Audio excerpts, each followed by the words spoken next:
والله يدعو إلى دار السلام ويهدي من يشاء إلى صراط مستقيم.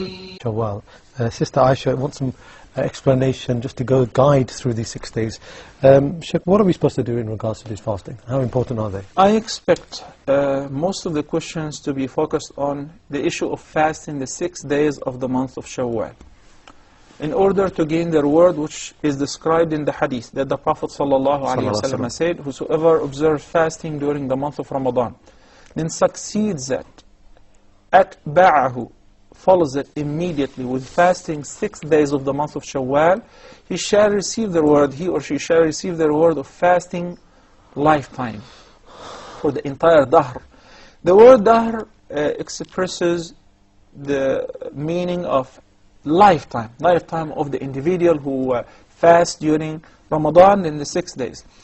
Why? The Prophet ﷺ says that al-hasanatu bi'ashri amthaliha.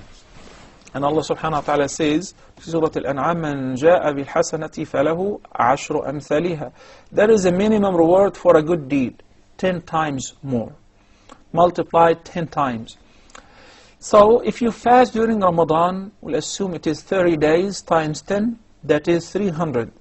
Then if you fast during the month of Shawwal 6 days, that is 6 times 10 equals 60. So total fasting is 360. That's a whole year.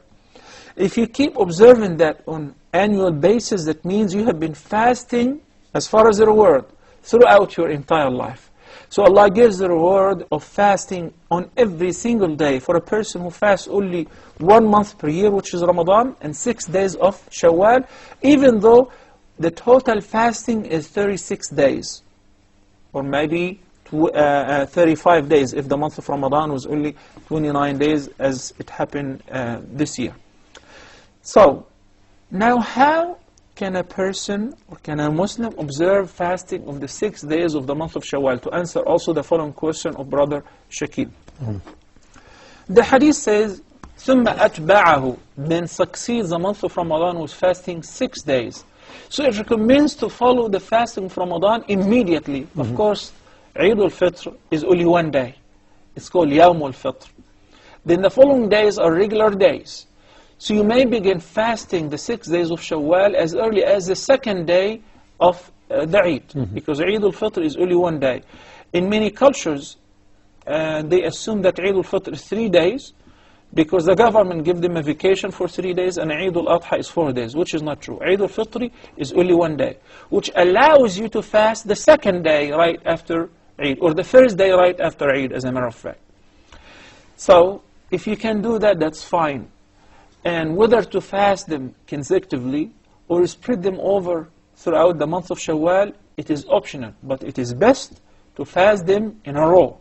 ثُمَّ أَتْبَعَهُ. Somebody likes to fast the 6 days, 2 days a week, Mondays and Thursdays. That's perfectly fine. And the scholars, by the way, said if you do have a habit of fasting on these days, you will receive double the reward. The reward of fasting, your regular voluntary fasting on Mondays and Thursdays, in addition to observing fasting the 6 days of the month of Shawwal. Same thing with the fasting the 3 white days, which we call them the white days, 3 days of every month, 13th, 14th, and 15th of the lunar calendar. So if you happen to fast these 3 days, and you count them as of the 6 days of the month of Shawwal, with the intention of having the reward of both, inshallah, you will get the reward of both. As far as, what if somebody owes fasting that certain days of the month of Ramadan, he or she did not get to fast? وَمَنْ كَانَ مِنْكُمْ مَرِيضًا أَوْ عَلَى سَفَرٍ فَعِدَّةٌ مِنْ أَيَّامٍ أُخَرٍ. So you should begin by making up the days which you did not get to fast during Ramadan first. Because the hadith says, مَنْ صَامَ رَمَضَانَ ثُمَّ أَتْبَعَهُ بِسِتٍّ مِّنْ شَوَّالٍ فَكَأَنَّمَا صَامَ الدَّهْرَ كُلَّهُ.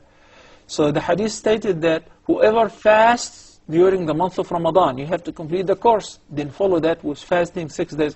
What if somebody, if a woman's monthly period was 15 or 20 days, it happens. Or somebody was sick for 20 days, more or less. That means he or she have first to make up, then fast 6 days. But if they try to make up the number of days which they missed during Ramadan, it would consume most of the month of Shawwal, and they will not get to do the 6 days. In this condition, we say, go ahead and make the 6 days first, and you're still allowed to make up later on. And I do have a reference to that. Aisha al-Mu'mineen radiyallahu ta'ala anha wa ardaha stated that they used to postpone making up the days of Ramadan until Sha'ban of the next year. So that means they used to postpone it, but they used also to observe fasting during the month of Shawwal, the 6 days. Most importantly, if you can make up first the few days which you missed during Ramadan, go ahead and do it, then succeed them or follow them with fasting 6 days from the month of Shawwal.